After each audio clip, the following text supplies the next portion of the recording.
everyone, welcome back to the channel. Today you will learn how to use your crypto for everyday purchases with the Binance card.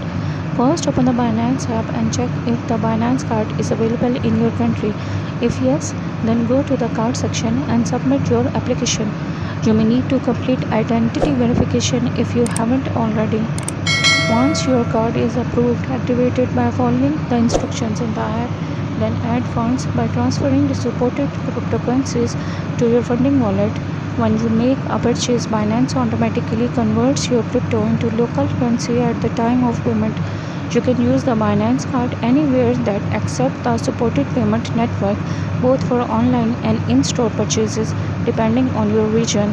That's it. The Binance card makes it easy to spend your crypto just like a regular debit card. If you found this video helpful, don't forget to like, subscribe, and turn on notifications for more Binance tutorials. Thanks for watching.